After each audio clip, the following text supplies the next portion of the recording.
안녕하세요 여러분, 닌입니다. 오늘은 애저 클라우드에서도 아이덴티티와 액세스 관련된 개념들을 살펴볼게요. learn.microsoft.com에 들어가면 애저 클라우드 관련 자격증을 공부하는 데 도움이 되는 자료들을 쉽게 찾아보실 수 있는데요. 여러 자격증 중에서도 애저 펀더멘털스는 클라우드를 아직 잘은 모르지만 관심이 있거나 알 것 같은데 여전히 조금은 아리송한 분들이 전체 개념을 살펴보고 정리하기 좋아 보여요. 입문용이죠. 그래서 그 자료를 활용해 영상을 만들었으니 같이 공부해 봅시다. 영상에서 많은 걸 다루려고 했으나 이 영상 시리즈만 보고 시험을 치기에는 아주 사소한 부분들은 놓칠 수도 있어요. 제 목표는 이 영상을 통해 전체적인 클라우드 서비스들을 쉽게 이해하고 본격적인 공부를 혼자 하게 될 때 도움이 되는 겁니다. 영상의 바탕이 되는 공부 자료는 learn.microsoft.com에서 로그인 없이도 자유롭게 확인하실 수 있어요. 또 공부를 한 후에도 복습차 영상을 봤을 때 빠르게 내용들이 정리되었으면 합니다. 마이크로소프트 인트라 아이디는 클라우드에 기반한 아이덴티티 액세스 매니지먼트 서비스입니다. 이를 통해 사용자 계정을 관리하고 전 세계 어디서나 사용자가 안전하게 접근할 수 있도록 지원하죠. 이와 반대되는 게 온프라미스 환경인데요. 회사가 직접 인프라와 아이덴티티 액세스를 모두 관리하는 겁니다. 직접 로그인 시도 모니터링도 하고 보안 관리를 하는 거죠. 하지만 이 액티브 디렉토리와 MS 인트라 아이디를 연결하면 클라우드 기반 보안 기능을 활용할 수 있게 됩니다. 그래서 예를 들어 비정상적인 위치나 예상치 못한 디바이스에서 로그인하려 한 의심스러운 로그인 시도를 더 쉽게 탐지하면서도 사용자에게 추가 인증을 요구하기도 하며 더 강화된 보안 서비스를 구축할 수 있습니다. 이때 마이크로소프트 엔트라 커넥트가 계정을 자동으로 동기화해 주는데요. 회사 내부 액티브 디렉토리에 있는 사용자 정보가 클라우드에도 자동으로 동일하게 반영되는 거죠. 그래서 예를 들어 직원을 추가하면 엔트라 아이디에도 자동 생성되고 비밀번호를 변경하면 클라우드에서도 변경되고 그럽니다. 아무튼 구체적으로는 Authentication, Single Sign-On, 애플리케이션 관리, Device Management와 같은 서비스를 제공하는데요. SSO는 예를 들어 회사 계정으로 한번 로그인하면 Outlook, Teams 등 다른 서비스를 다시 로그인할 필요 없이 다 이용할 수 있는 걸 의미하죠. 애플리케이션 관리는 누가 어떤 앱을 쓸 수 있는지 관리하는 건데 클라우드와 온프라미스 애플리케이션을 모두 관리할 수 있습니다. 디바이스 관리도 어떤 기기에서 접근할 수 있는지 관리하는 건데 마이크로소프트 인튠 같은 툴에 특정 디바이스를 등록해서 관리할 수도 있어요. 여기에 등록된 디바이스들만 접근하도록 설정하는 거죠. 그럼 각각의 사용자 입장에서 이걸 썼을 때 뭐가 좋은지 이미 설명을 들으시면서 감이 오셨겠지만 좀 더 구체적으로 살펴볼까요? IT 관리자는 비즈니스 니즈에 따라 접근 권한을 통제할 수 있으니 좋죠. 앱 개발자는 로그인 기능을 직접 만들 필요 없이 간단하게 표준 기반 인증 방식을 그냥 사용할 수 있으니 좋습니다. 이때 보안은 마이크로소프트가 책임지는 거예요. 사용자는 내 계정을 직접 관리할 수 있어 좋아요. IT 부서 도움 없이 원래 우리가 웹사이트 가입할 때처럼 본인 비밀번호 만들어서 쓰면 되고 한번 로그인하면 여러 회사 앱도 다 사용할 수 있고 그러니 편하죠. 마지막으로 마이크로소프트 365, 오피스 365, 애저 등의 온라인 서비스 구독자들 또한 로그인할 때 마이크로소프트 엔트라 아이디를 통해 한 번 인증되면 나머지 서비스들도 다 한 번에 이용할 수 있으니 좋습니다. 마이크로소프트 엔트라 도메인 서비스는 여러분이 원하는 애저 지역을 선택하면 원래는 온프라미스에 있어야 할 액티브 디렉토리 도메인 서비스를 해당 지역 클라우드에 만들고 마이크로소프트가 대신 운영해주는 서비스입니다. 이때 도메인 인증, 아이덴티티 관리를 도와줄 도메인 컨트롤러가 자동 배포되는데요. 하나가 고장날 걸 대비해 기본적으로 2개를 배포하죠. 그리고 애저 플랫폼이 이 컨트롤러를 직접 운영, 패치, 업데이트합니다.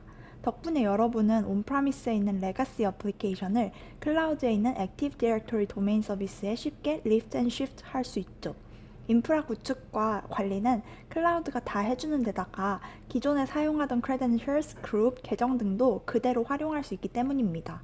이 외에도 엔트라 도메인 서비스를 통해 새로운 노트북을 회사 액티브 디렉토리에 가입시키는 도메인 조인이라든지 회사 그룹 정책이라든지 액티브 디렉토리 안에 사용자나 그룹 정보를 검색할 수 있는 표준 프로토콜, Lightweight Directory Access Protocol 등을 제공받을 수 있습니다.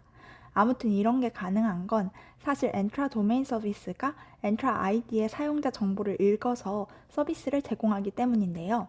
그래서 동기화는 마이크로소프트 엔트라 아이디에서 마이크로소프트 엔트라 도메인 서비스로 한 방향만 됩니다. 예를 들어 엔트라 아이디에서 비밀번호를 변경하거나 사용자를 추가하면 자동으로 엔트라 DS에 나타나는데 엔트라 DS에서는 유저나 그룹을 직접 바꿀 수도 없고 계정 생성, 삭제, 패스워드 변경 등도 불가능합니다.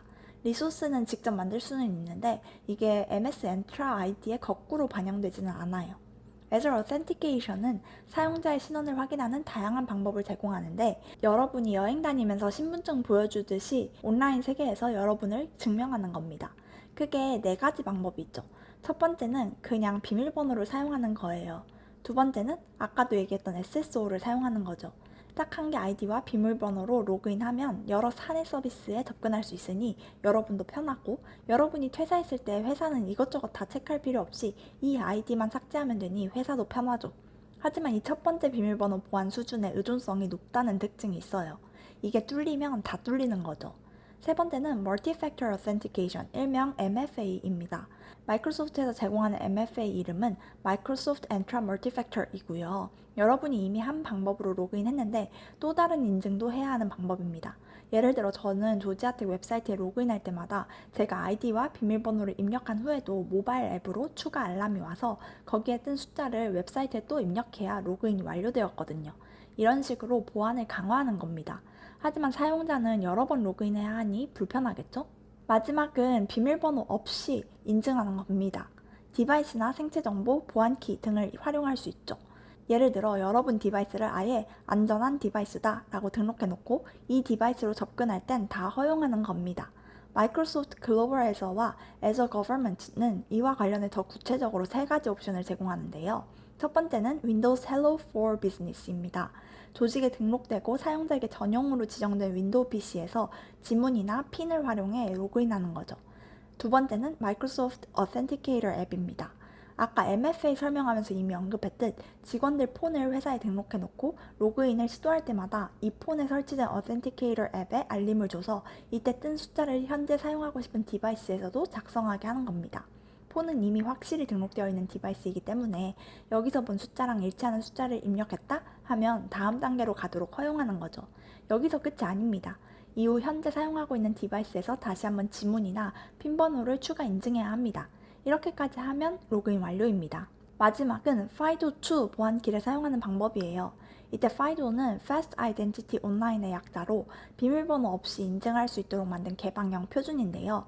FIDO2는 웹 어센티케이션과도 결합된 최신 인증 표준입니다. 사용자가 아이디와 비밀번호 대신 물리적 보안키나 디바이스에 내장된 플랫폼 키를 사용해 로그인하는 방법이에요. 특히 피싱에 강한 인증 방식인데요. 인증 정보가 서버로 전송되지 않고 키를 기반으로 하니까요.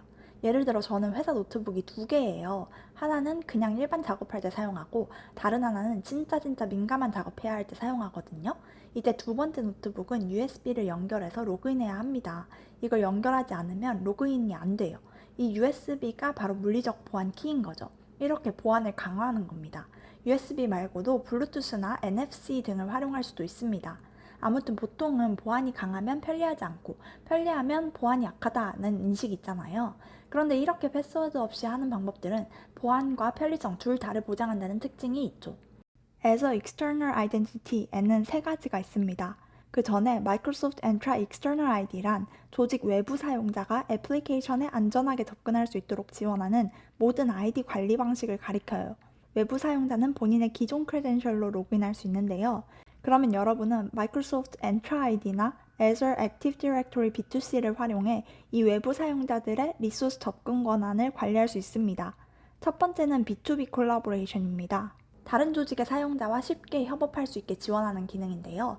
외부 사용자가 그 조직 계정이나 본인이 선호하는 인증 방식으로 로그인하면 여러분 디렉토리에서는 보통 게스트 사용자로 표시됩니다. 두 조직이 모두 마이크로소프트 엔트라를 사용하고 상호 신뢰 구성이 되어 있다면 B2B 디렉트 커넥트를 사용할 수도 있어요. 그럼 여러분 디렉토리에 게스트 계정을 생성하지 않고도 팀스 공유 채널 등에서 협업할 수 있죠. 이런 활동은 팀스 관리센터에서 모니터링 됩니다. 마지막으로 마이크로소프트 Azure Active Directory B2C는 회사 직원이 아니라 해당 회사의 고객을 위한 로그인 및 회원 관리 시스템을 제공하는 서비스인데요.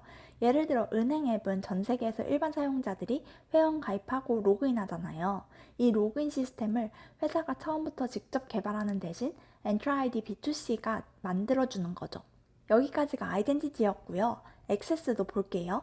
Azure Conditional Access는 다양한 아이덴티티 신호를 기반으로 특정 리소스에 대한 접근을 허용하거나 차단하는 정책 기반 보안 기능입니다. 이를 통해 IT 관리자는 사용자가 언제 어디서든 생산적으로 업무를 할 수 있게 지원하면서도 조직의 자산을 보호할 수 있죠. 예를 들어 사용자 역할, 접속 위치, 네트워크 환경에 따라 정책을 다르게 설정할 수도 있고 승인된 클라이언트 앱이나 디바이스에서만 접근을 허용할 수도 있습니다. 반대로 의심스러운 위치 등에서는 접근을 차단하거나 MFA로 추가 인증하도록 설정할 수도 있죠. Azure Role-Based Access Control, 일명 RBAC는 계층적 구조를 기반으로 접근 권한을 부여하는 관리 방식입니다. 상위 범위에 어떤 권한을 부여하면 그 하위 범위에도 권한이 자동으로 상속되죠. 범위에는 우리가 1탄 강의에서 살펴봤던 Management Group, Subscription, Resource Group, Resource가 포함되는데요. 예를 들어 여러분이 Management Group에서 오너 역할을 부여받으면 그 안에 포함된 모든 Subscription과 그 하위 리소스까지 다 관리할 수 있게 됩니다. 다른 예로 Subscription에서 Reader 역할을 부여받았으면 해당 범위 내 리소스들을 모두 조회할 수 있죠. 또 허용 모델 기반인데요. 여러 역할이 동시에 부여되면 권한이 합산되거든요. 예를 들어 똑같은 리소스 그룹에 대해 한 역할에서는 읽기 권한을, 다른 역할에서는 쓰기 권한을 받으면 여러분은 읽기, 쓰기 둘 다 할 수 있게 됩니다. 참고로 Azure Resource Manager도 리소스에 대한 관리 작업 요청을 처리할 때 RBAC를 기준으로 해당 작업의 수행 권한을 판단합니다. 예를 들어 여러분이 가상머신을 만들려고 할 때 Azure 포털에서 Create 버튼을 클릭하잖아요. 그러면 그 요청이 ARM으로 가는데 ARM은 RBAC를 보고 여러분이 만들어도 되는 사람인지 오너 역할이 있는지 확인하는 거죠. 권한이 없으면 이 요청을 거절하고요. 권한이 있으면 허용하겠죠. 다만 RBAC는 리소스 권한을 통제하는 거라 애플리케이션 내부나 데이터 수준의 접근은 통제할 수 없습니다. 해당 애플리케이션이나 서비스 자체에서 별도로 관리해야 돼요. 지금까지 아이덴티티, 액세스와 관련해서 여러 가지를 살펴봤는데요. 아이덴티티에서는 Microsoft Entra ID, Microsoft Entra Domain Services, Azure Authentication, Azure External Identities가 있었고, 액세스에서는 Azure Conditional Access, Azure Role-Based Access Control이 있었네요. 이해가 잘 되셨나요? 그럼 오늘은 여기까지 알아보고 다음 영상에서 Security와 Cost Management를 공부해 볼게요. 그럼 끝! 지금까지 시청해주셔서 감사합니다.